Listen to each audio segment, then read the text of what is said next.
Hey, we're going to double down. It's how do we... Are we playing poker? No. Well, that's what double down means. No, double down. We're going to own 2 for the price of 1.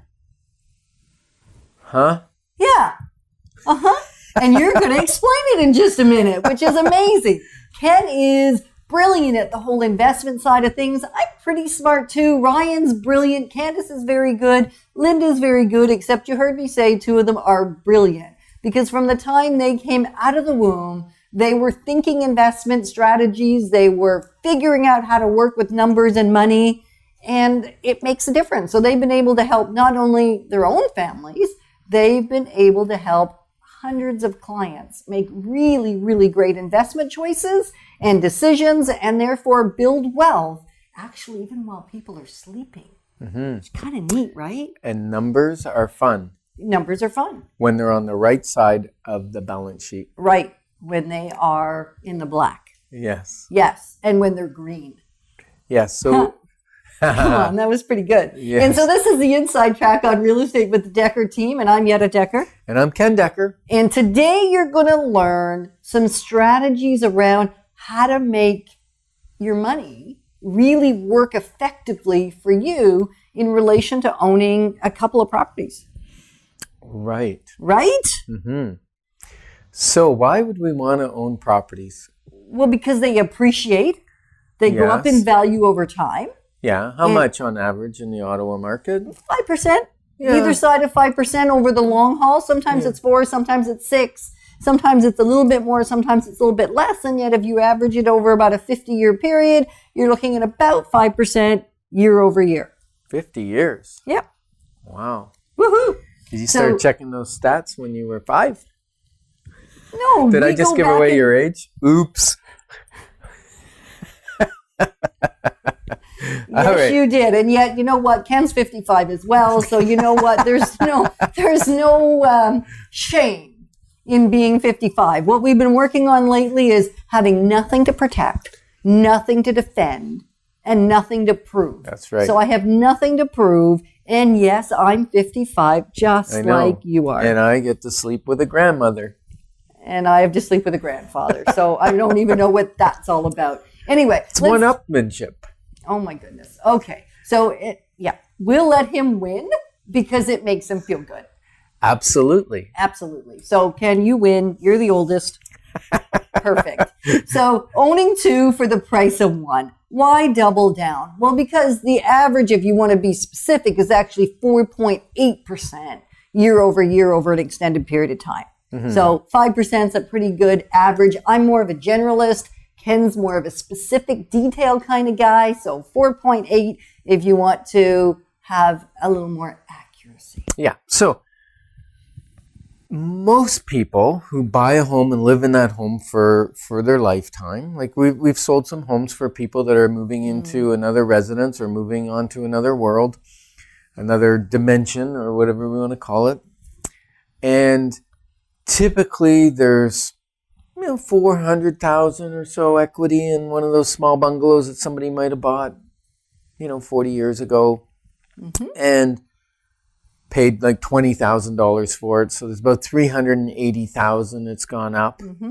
And now that helps for retirement. If you're moving into a retirement home or something, a lot of people take their equity of the house. And I've had many people say to me, all the equity in my house is all I have for my retirement. Please be very careful with it. And I treat your home, your property, like it was my property. Or my grandma's or my mom's, depending on the age of the folks that we're helping navigate through the selling process. So it's really about protecting the equity that's in a house. And you could go back and listen to lots of shows that we've done. We've done about 300 shows on real estate related topics through the Inside Track on Real Estate. And in those shows, and they're on our YouTube channel at Decker Team.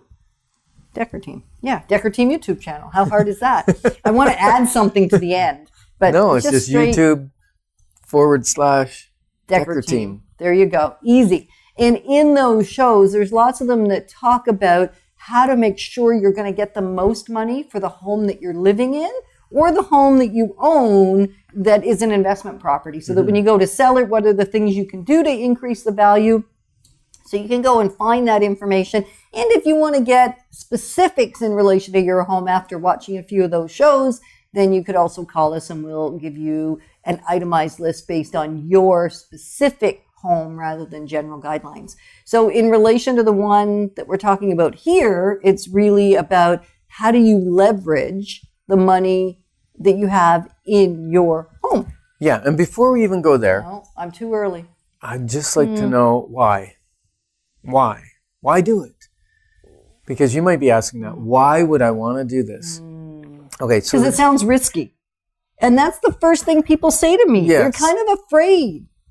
Are they? Well, I know lots of people are. Okay. That's at least one of the comments I get is that I'm afraid. I don't want to lose the money I already have. I don't want to take equity out of my house because it's a place I live. I need to keep being able to live there. And so I don't want to borrow against my equity. Right. And I think it's like a shell game. So if I've got a certain amount of equity in this house and I move some of it over to another house, so now I've got two houses, same amount of equity, just broken into two houses. I've got the same equity in the same real estate market. So for me, it doesn't create any fear. Right. And that's great. So information can sometimes reduce that fear that feels real when you're feeling it. Yes, absolutely. And so why do it is, like I said, many times we're helping seniors sell a house that they've lived in for a long time. They've got about $400,000 in net cash out of it. Mm-hmm. And what if they had two of those? Because they doubled down with this advice. They had doubled down 25 years ago. Mm-hmm. Now they would have 800. Now, if they followed this advice and doubled down twice, they would have well over $1 million, probably close to $1.5 million. Maybe more, 1.6 if you do the math. Yes, but we need maybe a little more than 25 years to pay it all off. Right. And you can do it with no more cash than what you've got already built up in your house. Now, we're going to talk about several different strategies that some of our clients have used to double down. Yes. Right? And the first is save up the cash. Save up the cash for the down payment for the second house. And not take it out of your principal residence. Not take equity out. That's one option. Yeah. Just save money, figure out what your latte factor is, which doesn't mean you drink coffee. It just means what are those discretionary items that you spend money on, whether it's going out for lunch, whether it's the extra drive into town because you didn't want to pick up the groceries on the way home, so you drove back in. That was an extra $20, $25, $30 for gas because it adds up these days. Because then there's wear and tear on your car and all of those things. So what discretionary expenses do you have that you could eliminate and instead save all that money and put it into an account? We've done that personally. And we have watched many of our clients do that, actually take what they perceived other or discretionary or miscellaneous spending that was really money that just vanished until they tracked it every day. And then they saw where their money was vanishing to. They were playing magician game. Yes. Right. We saw an actual demonstration of this the other day where a lady who was in a wealth building community talked about just take a piece of paper, draw a line, and put on one side necessary or must need or that kind of thing, and on the other side, put discretionary spending. And then track your receipts for a month. And just put them in either column. I had to buy this or I didn't have to buy this. So like cable TV would go in which column? I call it discretionary. Discretionary, exactly. Someone else might say, though, it's a need, and they could put it on the need side. You get to decide and know that some things that you would call need are really discretionary. Yeah. And the more you can put on the discretionary side and free up for monthly payments towards your wealth building account. I don't call it a savings account. The reason being is when I was brought up by my dad, he taught me to save money to spend money. So he was great at teaching me to save money for the things I wanted. So I'd save money for a new bicycle. I'd save money for my car. My first car I paid cash. When you were 15. When I was 15, like how smart was that boy? Save to spend. Yeah, save to spend. And I didn't know the save to build, save to never spend. Right. that wealth building account. And when he says never spend, it's taking it and you are going to invest it into, in our case, what we're talking about is a house. And we've done it lots of times and it has proved to be very helpful and strategic. So as we're talking about this, it's not something we have not done ourselves. And it's also something that we've helped hundreds of other folks, clients just like you, do so that they can actually build their wealth while they're asleep. I like money I make when I'm sleeping. Yeah. Now, if you haven't accumulated enough cash to do this, you may have enough cash inside your house. So if we look at what the house is worth, what the amount of the mortgage is, you have to keep 20% equity in.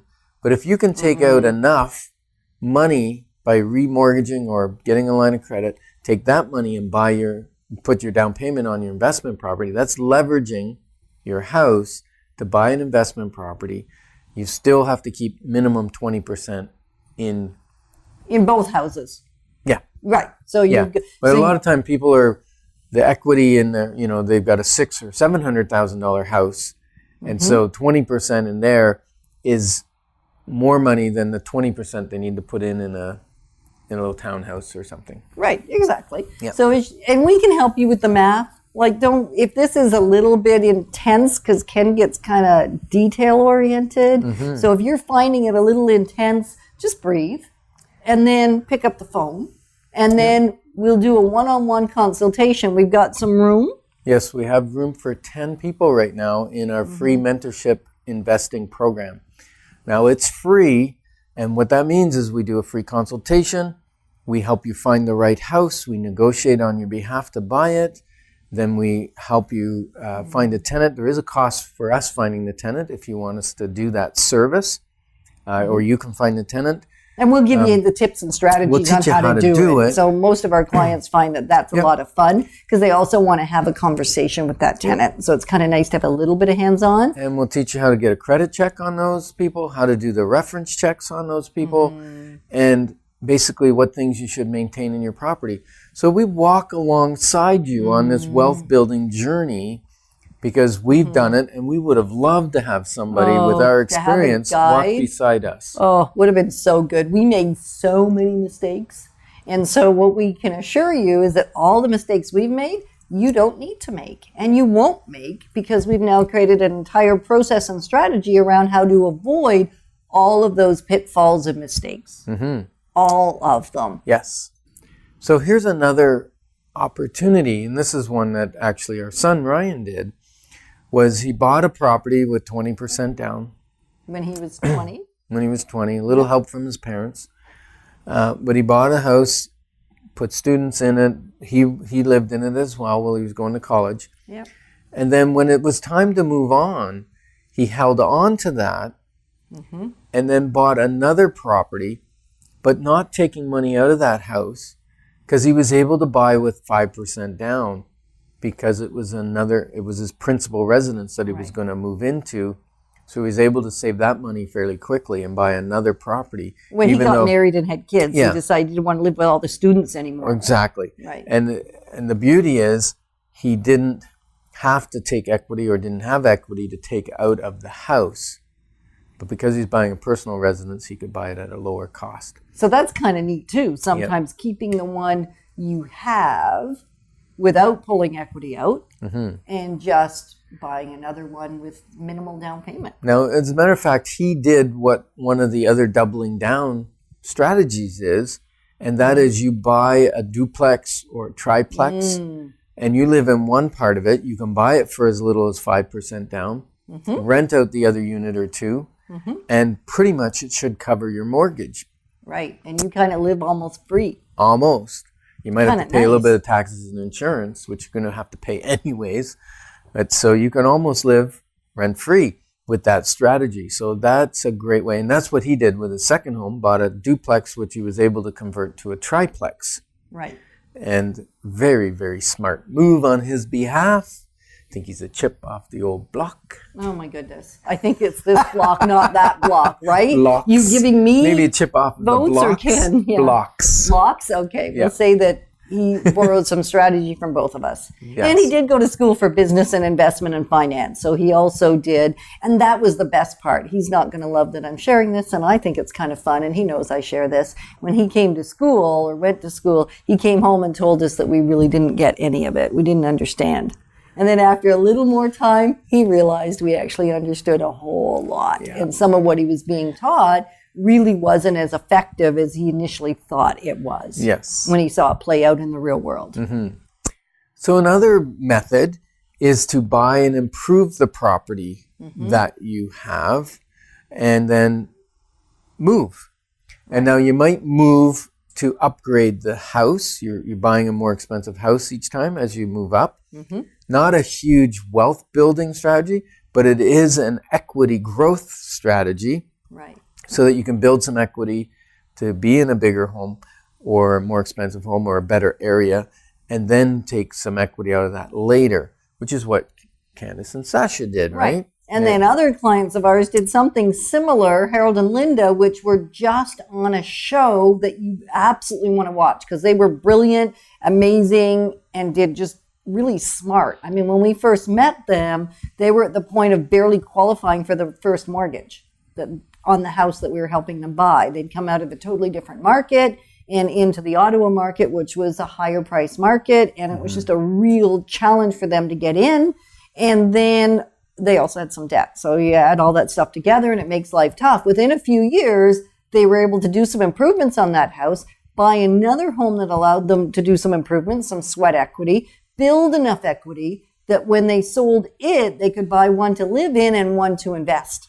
Mm-hmm. So it took a few years, and yet within a handful of years, they went from barely being able to get into a mortgage to having investment, and now they've got even more investment property and have moved again. So it's amazing how if you use the principles, it will actually give you the result that you're looking for. Yeah, so they actually, the first time they went to investment, they sold and bought two, one to live in, one to rent. Yep.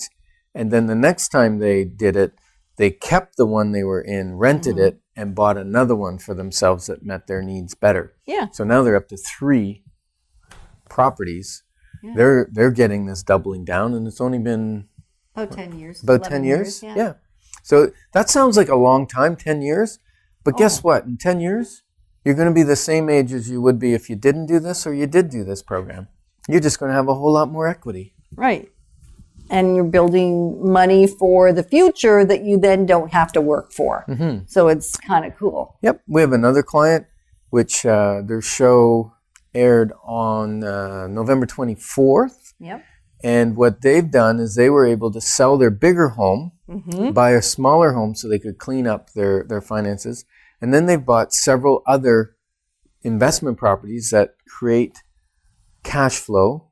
And then that cash flow is supporting their ministry work. Yeah, they're up to 7 doors. 7 doors meaning 7 families or 7 individuals live in the different apartments within triplexes and that kind of thing that they own. Duplexes and triplexes. Duplexes and triplexes. So that's pretty cool. And that's really only been in about 6 years, if my memory's right. They went from really being significantly in debt. And I can say these things on air only because they've been on air with us, shared their stories, and the reason they share it isn't because they really want you to know their business. In fact, many of our clients choose to keep their business very private and confidential. And yet these folks that we've been talking about feel a responsibility to share the information with you and share their story with you so that you can learn from their story and duplicate it. Because they haven't really made any mistakes in it. They've just made really great decisions that have helped them build wealth without using any additional monies that they hadn't, already learned or earned through the process. And then also with virtually no risk. It's strategic, it's intentional, it's deliberate, and it's sustainable and it's duplicatable. And that's what they want you to know. So that's why we get to share their stories when they're not here with us. Yeah. Another one of our clients, Kevin, he bought a property and it was a little rough shape, small property, and he significantly improved it with some sweat equity, and within 6 months was able to re-leverage, remortgage, get a chunk of money out, and go buy an investment property. So that's another strategy. Another strategy is to start out this way when you buy your first house. Right. Don't just buy a single, buy a duplex or a triplex, and you'll be able to buy it with as little as 5% down. I like investment properties to have more down, but when you're starting out... And if you're living in it, you can get away with 5. You were probably going to start with 5 anyways for most people who are buying their first home. So why not buy a multi-unit that helps put money in your pocket? Or you can buy a bungalow that's easily converted to have an apartment in the basement. We sell some of those from time to time, where people are looking for something that's got a side entrance or a back entrance to the basement so that they can create that auxiliary unit. An auxiliary unit, an in-law type apartment, and then can earn some pretty decent income. It doesn't necessarily increase the value of the property, and yet it increases how much is being paid down on your mortgage. And so therefore there's more people paying off the mortgage, which is kind of cool. Yep. And we have clients that, one that's presently looking for something where they're going to sell their single residence and buy a multi-unit that they can live in one of the units. And that's just, that's kind of a more moving towards a retirement strategy, somewhere you want to live like that. Now, when I say multi-units, for doubling down, we want to stay with things 4 units or under. As soon as we get above 5 and above, it goes to commercial lending. It's a different strategy. It works for many people. I've invested in that type of property as well, or a mixed use where there's commercial and residential. Just know that you want to make sure that your plan is in place before you start buying properties. Because how we buy them, how we finance them, changes depending on your end game, what your goals are. And so that first consultation, that first free consultation is so valuable for you if this is something that you've been considering. Because you don't want to make any mistakes. You just don't. Like, well, you want to minimize them. Well, why make any? Well, that's true. Why make any? Well, and the great news is because we've done it so many times and done it with so many people or helped so many people navigate this, the mistakes are pretty much used up. They're used up? They're used up. That's a great way of looking at it. Yeah. Yeah. There's no more mistakes left. They got all used up. That's right. They're gone. So if you're still feeling fearful, then start with a consultation. It's no obligation, which is the really cool part. And we're not actually here to convince you to do anything, because it's really better that you're powerfully committed to this or you're not at all committed to it. A powerful yes or a powerful no, they're both amazing. And yet sometimes what we have found with our clients that have not been initially excited about this journey, that just by reading the Wealth Formula by Ken Decker, they started to get an understanding or a deeper understanding, and hearing somebody's story, the couple, David and Sarah, in the book, their journey, just hearing it, connecting with the possibility. And then after that, attend a workshop. Then after that, gather a little more information, do some research, and then talk to somebody like the Decker team who have helped hundreds of clients accomplish really decent financial goals, building wealth through a systematic approach that really is the mistakes have been used up kind of gig. Right? I love it. Yeah. Yeah. And if your New Year's resolution is to have more wealth in the future or make different decisions with your money in the future, if you're tired of paying month to month and worrying about what your retirement or your future years are going to look like. Now, I don't plan on retiring, and the Bible doesn't talk about people retiring. And yet, it's a matter of fact. In our culture, people retire, and also you may come to a point where health-wise, you can't work and you need support. And that costs money to have someone support you in your life. And we're living longer and longer and longer. Which is so good. Which is awesome. Because I enjoy your company, so let's hang out longer is what I'm thinking. And it costs more and more money. So my concern is that people outlive their money. And with our plan, what we plan is that your money outlives you and works for generations to come in in your ministry, leaving a great legacy. That's happy stuff. That's happy stuff. So and it just takes a little bit of strategy. Yeah. Like it doesn't actually take more money. So we're not saying, it's just how do you use the money? Right. How do you effectively... Yeah, you don't have to go out and get a part-time job on top of your full-time job to make some money. Most of the time it's not that complicated. We got to reassign it. Yeah, we actually have an ebook. Forgot all about it. And here you go. Ottawa and area, selling, buying, and investing made easy. And it really is easy if you just follow the basic core steps. And there are lots of programs out there that sound too good to be true. And guess what? They usually are. And they're really expensive. Yeah. I talked to so many people, both in the U.S. and in Canada, that have spent $5,000 and $10,000 and $20,000 for these buy real estate, no money down programs and how to buy real estate. And we mentor you. And first thing they do is they teach them how to raise the credit limit on their credit card so that they can pay the bill. And that messes up their credit rating so that they can't buy a property. So if you're, like I said, if your New Year's resolution is that you want to do things differently and you'd like to learn about this doubling down, then we've got 10 spots available in January. And so email us, info@DeckerTeam, or call us, 613-860-4663, and we'll slot you in for a free consultation and see if our mentorship program is right for you for 2018. Right. Because we've built wealth and we want to share the wealth. Well, and we have been. So there's already a proven track record and we want to make sure you get the benefit and the advantage of that. So enjoy New Year's, have fun time celebrating in a couple of days, enjoy New Year's Eve, and then January 1st, get on the phone. Not the 1st, we're off. I know. The 2nd. But you know what I mean. Get on the phone January 2nd. Have a great day.